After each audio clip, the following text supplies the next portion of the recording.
এইখানে কলকাতা পুলিশের প্রজেক্ট আছে প্রণাম।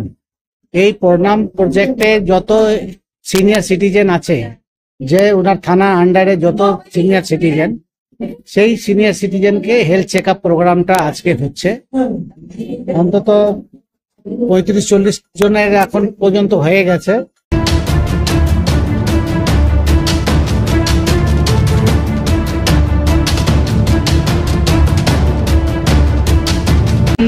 এখানে তো নেতাজি নগর পুলিশ স্টেশন। আমরা আজকে বডি কম্পোজিশন অ্যানালিসিস করছি for the all are senior citizen. আমাদের আজকে প্ল্যানিংয়ের শেষ প্রোগ্রাম, পরে আবার আমরা কলকাতা পুলিশ স্টেশনে করব। এবছরের শেষ আমাদের আজকে।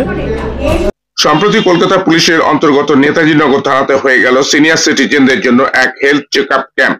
মূলত প্রণাম প্রকল্পের অন্তর্গত এই স্বাস্থ্য শিবিরে প্রায় 40 জনের মতো বৃদ্ধ তাদের স্বাস্থ্য পরীক্ষা করেন। এর মধ্যে আছে প্রধানত ইসিজি, ইএফটি, চক্ষু পরীক্ষা, blood test, diet consultant, EMI, BMD test, সঙ্গে জেনারেল হেলথ চেক আপ করা হয়। সম্পূর্ণ স্বাস্থ্য শিবিরটি পরিচালনা করেন ডক্টর অশোক পোদ্দারের নেতৃত্বে পোদ্দার সেবা ট্রাস্ট। কলকাতার বিভিন্ন থানাতে সারা বছর ধরে এই ধরনের স্বাস্থ্য পরীক্ষা শিবির হয়ে থাকে সম্পূর্ণ বিনামূল্যে। গত 2011 সাল থেকে পোদ্দার সেবা ট্রাস্ট এই কাজ করে আসছে। আজকাল আমাদের সমাজের নতুন প্রজন্মের অনেক ছেলে মেয়ে বিদেশে চাকরি করে বা জীবিকার তাগিদে অন্যত্র বাস করে। সেই সমস্ত পরিবারের বয়স্ক বৃদ্ধদের দেখাশোনার জন্য প্রণাম প্রকল্পের মাধ্যমে কলকাতা পুলিশ সারা বছর ধরে তাদের দেখভাল করে। তারই অংশ হিসেবে নেতাজি নগর থানাতে এদিনে স্বাস্থ্য পরীক্ষা শিবির অনুষ্ঠিত হয়, যাতে 40 জনেরও বেশি বৃদ্ধা স্বাস্থ্য পরীক্ষা করেন। আগামীতে সমাজের মানুষের সাথে এই ধরনের সমাজসেবা করে যাবে পোদ্দার সেবা ট্রাস্টের চেয়ারম্যান ডক্টর অশোক পোদ্দার এদিন একথা জানালেন। দীপ্রায় রিপোর্ট, নিউজ আইল্যান্ড 15। আছে তার মধ্যে ইসিজি হচ্ছে, পিএফটি হচ্ছে, আই হচ্ছে, ব্লাড হচ্ছে, ডায়েট বিএমআই টেস্ট হচ্ছে, বিএমডি টেস্ট হচ্ছে। এটা সমস্ত টেস্ট ফ্রি অফ কস্টে হয়, plus general health check up হচ্ছে। পোদ্দার সেবা ট্রাস্টের ভূমিকা হচ্ছে, পোদ্দার সেবা ট্রাস্ট যখন প্রণাম প্রজেক্ট ছিল তখন ওটাকে মধ্যে হেলথ ছিল না, তখন এন্টারটেনমেন্ট ছিল। এখন ওই এন্টারটেনমেন্টটাকে মধ্যে আমরা হেলথকে ঢুকিয়েছিলাম 2011 সালে। 2014 সাল থেকে এটাকে কন্টিনিউয়েশন হচ্ছে। এটাই হচ্ছে আমাদের প্রণামের প্রজেক্টে হেলথ স্কিমটা শুরু হয়েছে। এটাকে প্রত্যেক বছরে হয়, মাঝে দু বছর মতন ওই করোনা সময় বন্ধ ছিল, ওটাকে কন্টিনিউয়েশন আবার হয়ে গেছে। তো সিনিয়র সিটিজেন মানে বুঝতেই পারছেন, অল আর সাফারিং ফ্রম কোনো না কোনো প্রবলেমে ভোগে। কারুর সুগার বেশি, কারুর ওয়েট অত বেশি না হলেও কিন্তু অনেক লো ওবেসিটি আছে, অনেকে হাইপোথাইরয়েড রয়েছে। তারপরে এইসব কমপ্লিকেশানসগুলো রয়েছে। ডায়াবেটিস রয়েছে, 30 বছরের ডায়াবেটিস। তার কি ফুড হবে, কি ওয়াটার লেভেল থাকবে, তার ওয়াটার ইনটেক কত থাকবে, সেইগুলো তো খুব ইম্পর্টেন্ট। কীভাবে খাবার খাবেন, কি প্রসেসে খাবেন, সেইগুলো জানাটা খুব দরকার। তো আমরা এখন সেইটা একটা গাইডলাইন দিচ্ছি। স্যার রয়েছেন, ডক্টর অশোক পোদ্দার রয়েছেন, he is giving the all medication guideline.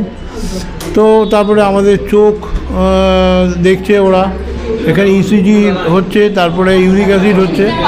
Everything we are doing for the senior citizen, ঠিক আছে? তো it is for the benefit of the senior citizen. এটাই আমাদের অবজেক্টিভ, যে একটা ভালো পরিষেবা দেওয়া, আর কিছুই নয়। এখানে তো আমাদের কোনো মানিটারি কোনো ব্যাপার থাকে না।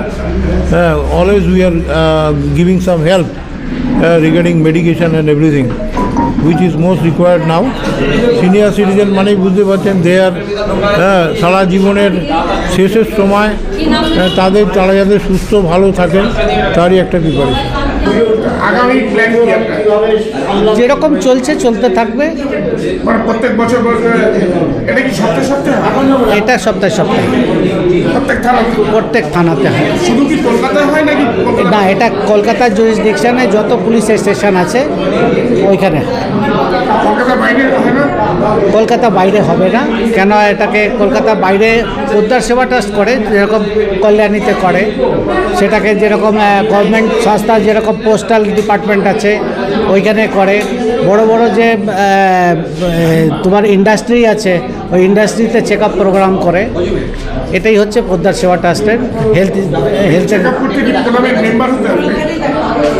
এটাকে প্রণাম মেম্বারদেরকে করা হয়, আমাদের সেপারেট কোনো মেম্বার নেই, প্রণাম মেম্বারদেরকে এটাকে।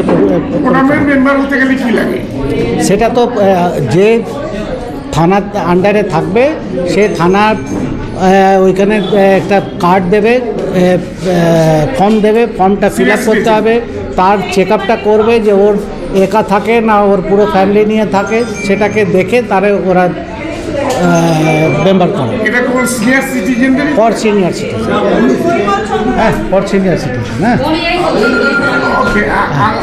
বিদ্যার্থী আপনার কোনো প্ল্যান আছে? হ্যাঁ, আমার যেরকম কল্যাণীতে যেরকম মন্দির আছে জগন্নাথ মন্দির, এই প্রসাদটা আমি এই সিনিয়র সিটিজেনদেরকে পাঠাই। 2 নম্বর হচ্ছে ওইখানে একটা আমার স্কুল হচ্ছে, একটা বৃদ্ধাশ্রম হচ্ছে, একটা ফ্রি অফ কস্টের আমার একটা হসপিটাল আছে।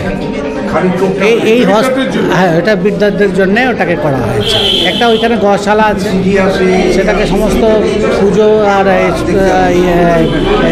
গোসেবা এইসব হচ্ছে। সবই সমস্যা, কোনো পয়সার কোনো কারবার নেই।